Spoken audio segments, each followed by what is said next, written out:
جی وعلیکم السلام آسما جی سر آسما شیرازی صاحبہ، وہ کل کل کل کل کا جو انٹرویو سنا نہیں چل سکا ٹیلی ویژن پہ؟ جی سر وہ نہیں چل سکا، لیکن بی بی سی اور باقی سب انٹرنیشنل میڈیا نے اس کو بہت رائٹ کیا ہے، تو اس کے اوپر کافی ہم سب جو فیڈرل یونین آف جرنلسٹ ہے اور سب لوگ ایک بیان ایشو کر رہے ہیں بہت جلد، اور ہم اس کو پروٹیسٹ بھی کر رہے ہیں ٹویٹر اینڈ سوشل میڈیا کے اوپر۔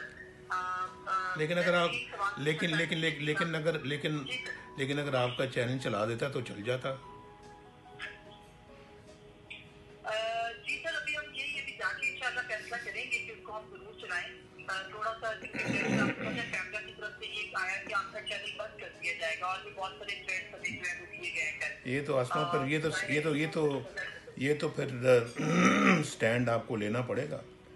اگر آپ بھی سمجھتے ہیں جی کہ یہ 70 سالہ تاریخ ہماری بدلنی چاہیے، تو پھر تو میرا خیال ہے کہ پھر تو اس کے علاوہ کوئی چارہ نہیں کہ آپ سٹینڈ لیں۔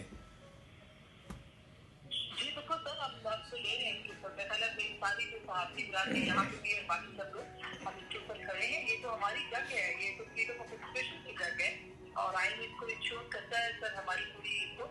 میں سر سوال پہلا بھی یہی کرنا چاہوں گی، ایک تو یہی پابندیاں ہیں، دوسرا کریک ڈاؤن ہے، اور تیسرا بھی فلائٹ آپ کی ڈیلے ہو گئی ہے، بہت تکلیف چل رہی ہے، تو شو بھی یہاں پہ جو ہے وہ آپ کے لیے بہت سخت رکھی گئی ہے۔ تو آپ پلیز لوگوں کو بتائیں کہ پاکستان میں بھی یہ بتا دیں۔ یہ اب آپ خود ہی اندازہ کر سکتی ہیں، میرے بتانے کی میرے خیال ہے کوئی ضرورت ہی نہیں ہے کہ فلائٹ جو کہ عام طور پہ کبھی ڈیلے ہوتی نہیں ہے وہ ڈیلے ہو گئی ہے، اور پھر ہم اپنا بالکل تیار بیٹھے تھے جہاز پہ سوار ہونے کے لیے، اور ابھی اچانک پتہ لگا کہ یہ ڈیڑھ گھنٹہ ڈیلے ہو گئی۔ تو یہ بھی ایک یہ سوال ہے، ایک سوالیہ نشان ہے۔ تو میں تو آپ کو یہ کہوں گا کہ اب جب بدلنے کا وقت آیا ہے، ملک کی تاریخ بدلنے کا وقت آیا ہے، تو پھر میڈیا جو ہے وہ تھوڑا سا پیچھے ہٹتا ہوا نظر آتا ہے۔ یہ میں سمجھتا ہوں کہ بالکل بھی مناسب نہیں۔ ڈرنے کی کیا بات ہے؟ اب ڈر اتاریں، اب اپنا ڈر اتاریں، قوم نے بھی ڈر اتار دیا، آپ بھی اتاریں، اب سب مل کر اپنا اس ملک کو بدلیں، اس کی تاریخ کو بدلیں، ورنہ 70 سالہ تاریخ ہماری تو اسی نے آج یہ دن دکھایا ہے پوری قوم کو۔ تو اب یہ میرا خیال ہے کہ جب کہ ایک بڑا ڈیفائننگ مومنٹس آ گئے ہیں، اور یہ بالکل تبدیلی بالکل سامنے نظر آتی ہے، تو پھر آپ لوگوں کو گھبرانا نہیں چاہیے، ڈرنا نہیں چاہیے، آگے بڑھنا چاہیے۔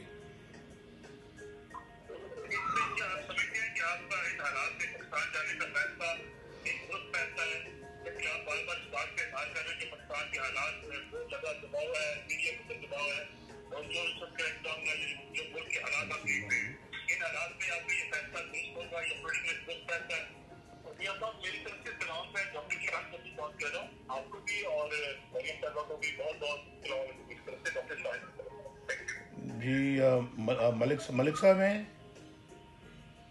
آپ بچے؟ ہاں جی ملک صاحب، یہ اللہ کا شکر ہے۔ ملک صاحب پاکستان کو میدان جنگ بنایا ہوا ہے، جبکہ الیکشنز 10 دن کے بعد ہیں۔ کبھی دیکھی ہے آپ نے ایسی صورتحال دنیا کے کسی ملک میں؟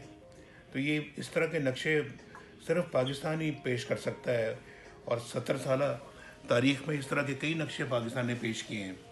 تو آج بھی آپ دیکھیں کہ یہ جو کچھ پنجاب میں ہو رہا ہے، باقی صوبوں میں تو کسی میں اس طرح کے حالات نہیں ہیں۔